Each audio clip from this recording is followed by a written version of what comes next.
Olá, meus amigos, tudo bem? Uma alegria poder estar falando com vocês, iniciando esta semana de oração, uma semana toda especial, momentos incríveis na presença de Jesus. Estou muito grato a Deus pelo convite de poder estar passando essa semana jovem. É claro, era para eu estar com vocês aí presencialmente, esse era o plano, passarmos uma semana incrível. Eu lembro com muito carinho da semana de oração que fiz alguns anos atrás aí, o autor da minha história, lembra ainda das músicas, ainda tem os vídeos aqui guardados de músicas especiais, de momentos que a gente passou ali cantando, lembro com muito carinho, foi um dos momentos mais marcantes do meu ministério.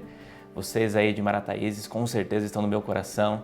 Quero muito conhecer a igreja nova, afinal de contas quando eu preguei ainda era outra igreja, a gente poder estar juntos, mas Deus vai providenciar outra oportunidade, a gente está num ano meio estranho, né? Mas o Senhor Deus é Deus e Ele cuida de nós e vai estar fazendo tudo o que for necessário para que a mensagem da palavra de Deus possa estar no coração de vocês, tá? Clube de Jovens Bons Amigos, muito bom poder falar com vocês também. E olha, mesmo à distância, mesmo pelo YouTube, mesmo aí pelas redes sociais, nós estamos em semana de oração. Então a gente vai passar uma semana buscando a Deus, ouvindo a palavra, falando sobre temas importantes. E eu quero convidar você, aonde você estiver, você parar tudo, desligar-se um pouco do que está ao redor para sintonizar com a palavra e juntos a gente compreender o que Deus tem reservado para a nossa vida durante essa semana. Então se prepare, temos esse encontro marcado, tá bom? Você está com a sua Bíblia aí? Você lembra que durante a semana de oração que nós estivemos juntos aí, nós fazíamos toda vez um voto especial à Bíblia? Lembra disso, né? Vamos fazer hoje, pelo menos para começar a semana de oração, a gente vai fazer um voto à Bíblia. Aí durante a semana a gente vai acompanhar juntos aí os nossos temas. Então vamos lá, pega a sua Bíblia comigo, mesmo aí na sua casa, onde você estiver, não tem problema não, levanta a sua Bíblia onde você estiver e nós vamos juntos repetir isso que eu vou falar para você. Então repete aí na sua casa, diz assim: esta é a tua palavra, Senhor.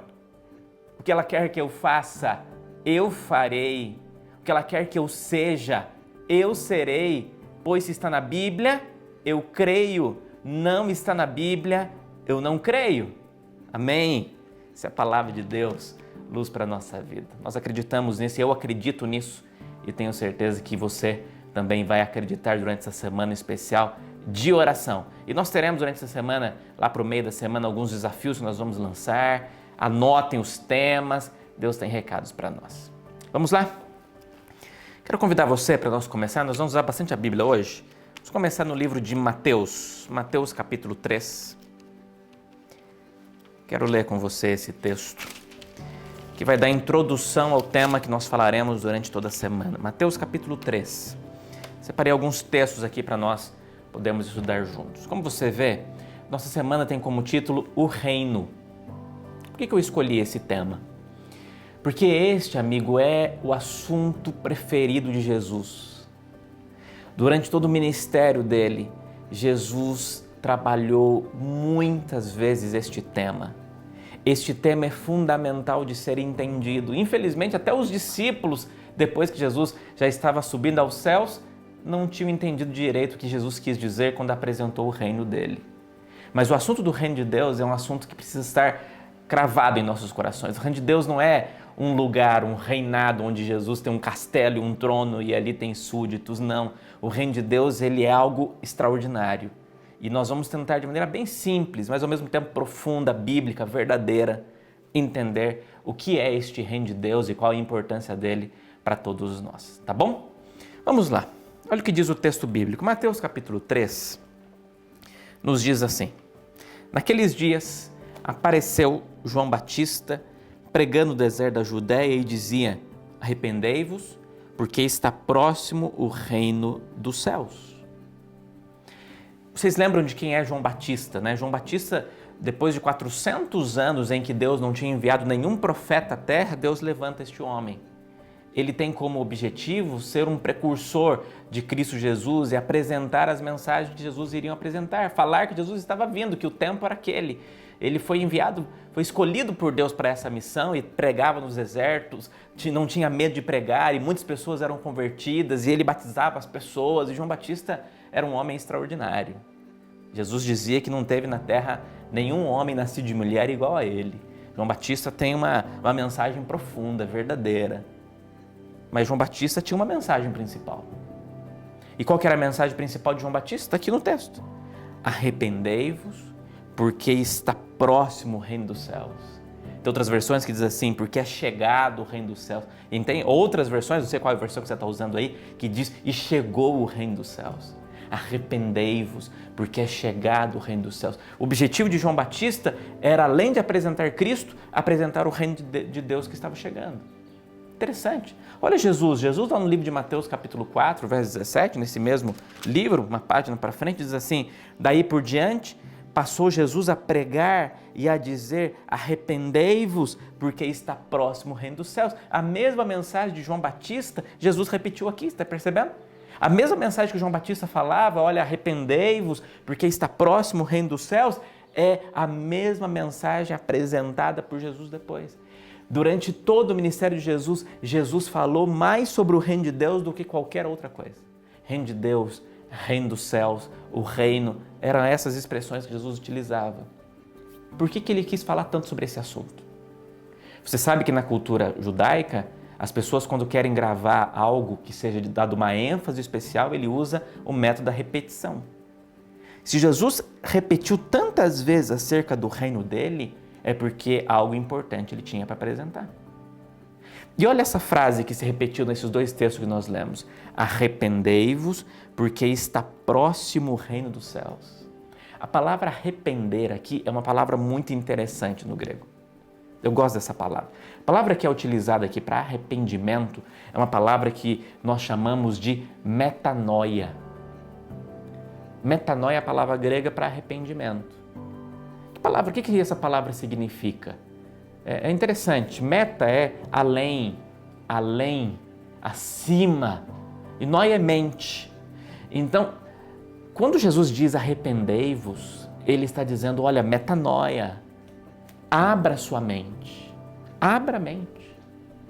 O arrependimento nada mais é do que uma mente que se expande. E uma mente que se expande, ela nunca mais volta ao estado anterior. É uma mente que se abriu para algo novo, para uma transformação.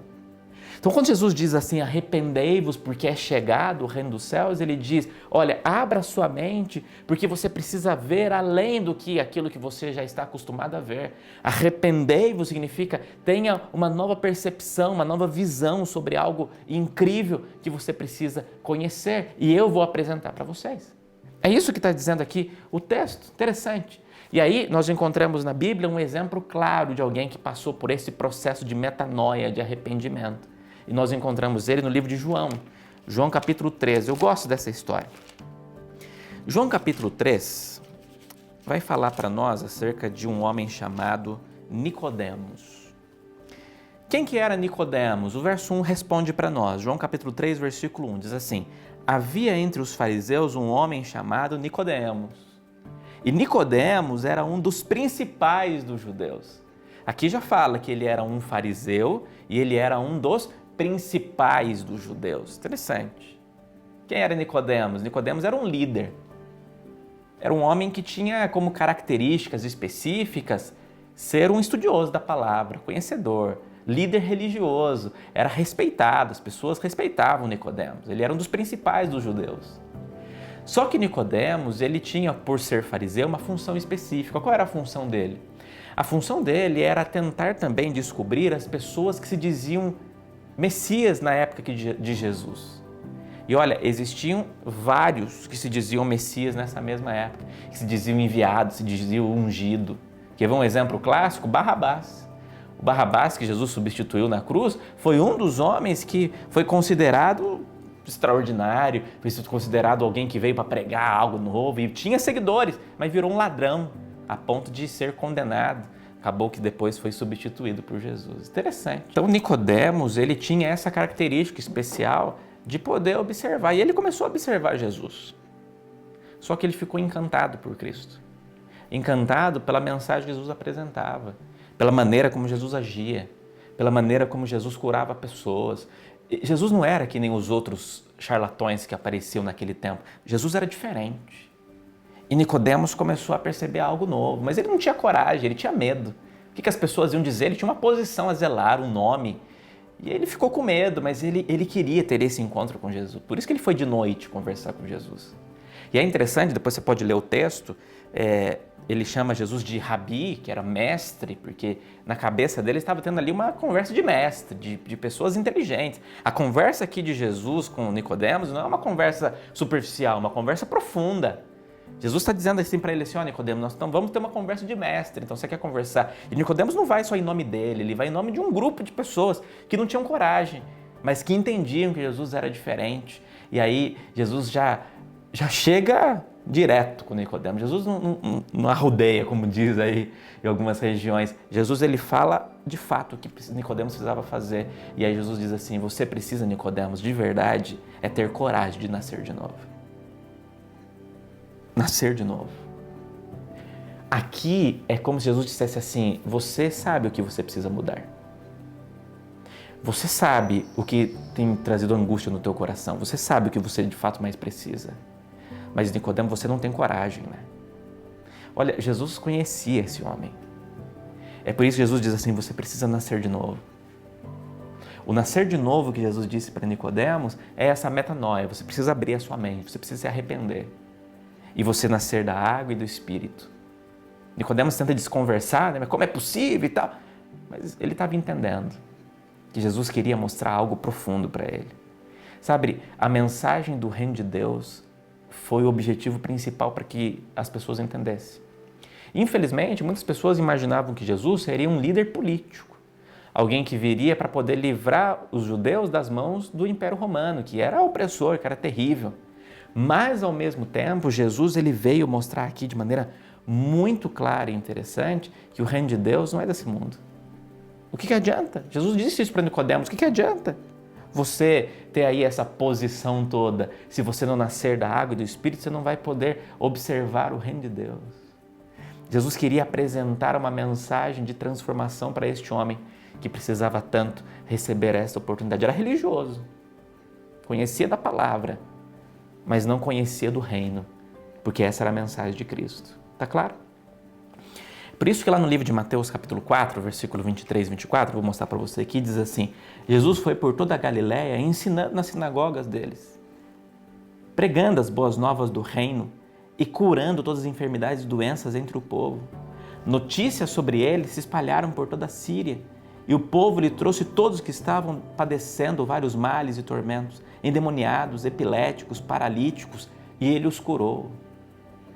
No reino de Deus, Jesus está dizendo assim, olha, no meu reino tudo é diferente.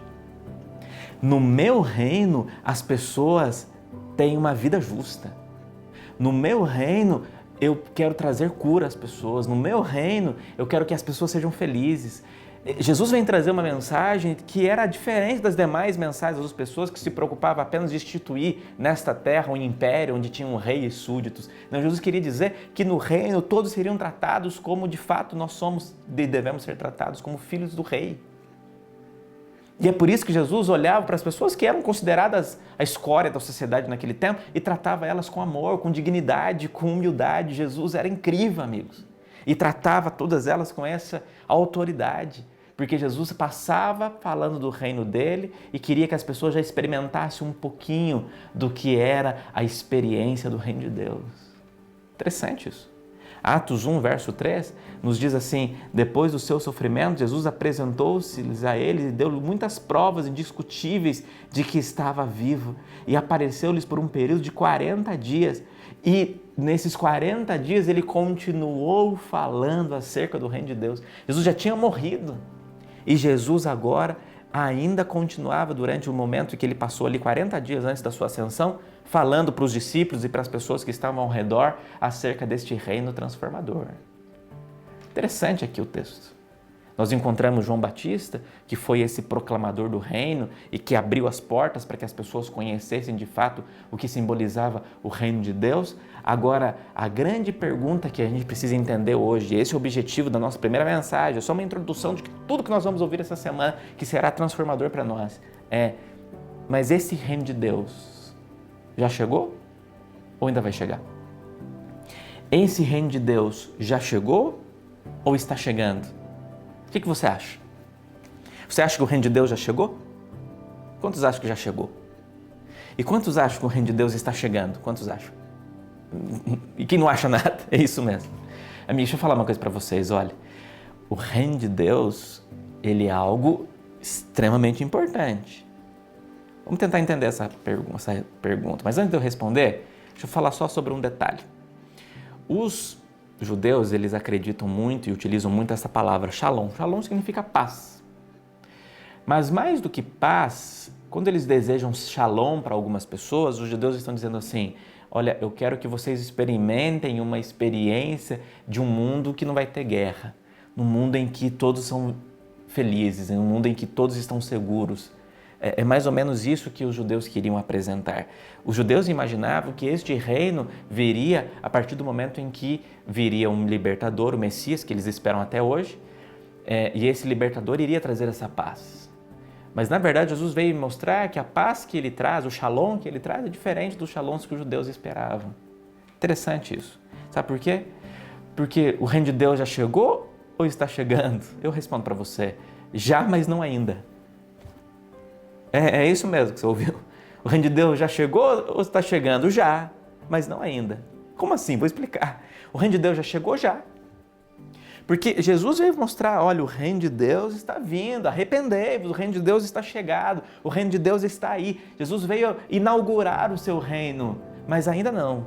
Porque nós só teremos uma vivência completa do que é o reino de Deus quando nós estivermos no céu. Mas enquanto nós não estamos indo para o céu, nós já conseguimos experimentar um pouquinho do que é viver a graça de Deus. Então o reino de Deus ele pode ser dividido entre o seu reino, que é representado na glória, mas também é representado aqui quando vivemos e experimentamos a presença dele. Amigos, alguns momentos que você passa orando, cantando, louvando, já é maravilhoso, não é?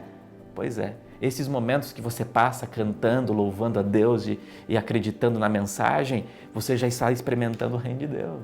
O reino de Deus é isso. É um reino que veio trazer esperança. Vou falar sobre este personagem durante essa semana. Um reino que Jesus nos ensinou até a pedir na oração. Porque o reino de Deus é chegado. Eu gosto de imaginar como será esse reino. Por isso que quando Jesus prega o seu maior sermão, que foi o Sermão da Montanha, Jesus veio apresentar no Sermão da Montanha o que nós chamamos como lógicas do reino. E as lógicas do reino são totalmente opostas às lógicas que nós imaginamos para reinos deste mundo, para reinos políticos deste mundo. As lógicas do reino, Jesus veio mostrar que eram invertidas. Olha o que Jesus diz lá na mensagem da montanha, do Sermão da Montanha, que até incentivo você a ler com mais carinho esse sermão. Foi o mais importante sermão de Jesus. E lá no Sermão da Montanha, Jesus apresenta o reino e ele diz no Sermão da Montanha que felizes são os que choram. No Sermão da Montanha, ele diz que os últimos serão os primeiros. No Sermão da Montanha, ele diz que o maior não é aquele que é servido, o maior é aquele que serve. No Sermão da Montanha, ele apresentou o reino dizendo que aqueles que ajuntam os tesouros no céu são mais ricos do que aqueles que ajuntam tesouros na terra. Jesus ele veio apresentar as lógicas do reino que para o mundo é o contrário, é loucura. Mas para o reino é diferente, porque o que reina no reino de Deus é este amor que é representado de maneira muito especial. No reino de Deus há esperança, no reino de Deus há perdão, no reino de Deus há acolhimento, no reino de Deus todos são tratados como de fato nós devemos ser tratados. No reino de Deus não tem orgulho, nem egoísmo, nem inveja. No reino de Deus nós reconhecemos de fato quem é o nosso rei. Qual é a função de Cristo, então? Ele veio para inaugurar o seu reino e mostrar para nós que o reino de Deus é tudo isso que nós conseguimos imaginar. O reino de Deus é um reino de perdão, é um reino que transforma, que acolhe, que esquece, porque sabe que a raiva e a mágoa vai trazer angústia para o coração de todos eles. Eu quero terminar com o livro de Lucas, capítulo 17, quando Jesus diz assim, eu gosto desse texto, guarda esse texto, nós vamos lembrar dele durante a semana. E Lucas 17, 20 a 21 diz assim, certa vez, tendo sido interrogado pelos fariseus sobre quando viria o reino de Deus, Jesus respondeu, o reino de Deus não vem de modo visível, nem se dirá aqui está ele ou lá está, porque o reino de Deus já está dentro, entre vocês. Em algumas versões, dentro de vocês. Olha, o reino de Deus não está lá ou aqui. Diz o texto que o reino de Deus já está entre vós. Por isso que ele diz, venha o teu reino, venha o teu reino. Interessante. Durante toda a mensagem que Cristo apresenta em todo o seu evangelho, nós vamos estudar isso durante a semana. Jesus veio mostrar que nós somos chamados para segui-lo. Quando nós somos chamados para seguir a Jesus, tudo será diferente. Essa semana eu quero incentivar você, jovem, amigo, membro da igreja do Jacarandá no Espírito Santo, quero dizer para você o seguinte: Jesus está te chamando para segui-lo, para buscá-lo mais, para encontrá-lo, para conhecê-lo, para experimentar algo que você nunca experimentou na tua vida. Algo real, verdadeiro. Um Jesus que não está morto, um Jesus que está vivo. Um Jesus que vive e reina para sempre. É esse Jesus que nós vamos conhecer durante essa semana. Eu quero incentivar você a experimentá-lo de maneira mais profunda, porque o reino de Deus chegou. E nós já podemos nessa terra experimentar um pouquinho. Você lembra do Monte da Transfiguração? Quando Jesus leva os seus discípulos para aquele monte, Jesus está dizendo para eles assim: olha, experimente um pouquinho o que vai ser o reino. Nada nessa terra vai dar para a gente poder imaginar, mas nós já conseguimos sentir a presença dele, a paz que só Jesus pode oferecer. O que você precisa hoje? O que você precisa para esta semana? Então espere, porque o reino de Deus pode te surpreender. Quantos querem neste momento se entregar a Cristo Jesus e reconhecer as bênçãos do reino dele? Deixa eu ver. Amém. Deixa eu orar com você. Senhor nosso Deus, obrigado por essa mensagem tão importante da tua palavra. Estamos apenas começando uma semana de oração onde falaremos sobre o reino de Deus e vou usar histórias de pessoas comuns para ilustrar sobre a importância deste reino. E quero clamar ao Deus agora em nome de Jesus que o Senhor possa falar conosco durante essa semana especial e que a gente tenha encontros contigo, vivendo essa experiência extraordinária. Fale conosco, Senhor, transforme vidas, mude corações e que a gente tenha a alegria de ter essa experiência espiritual. Nós te clamamos agradecidos em nome de Jesus. Amém.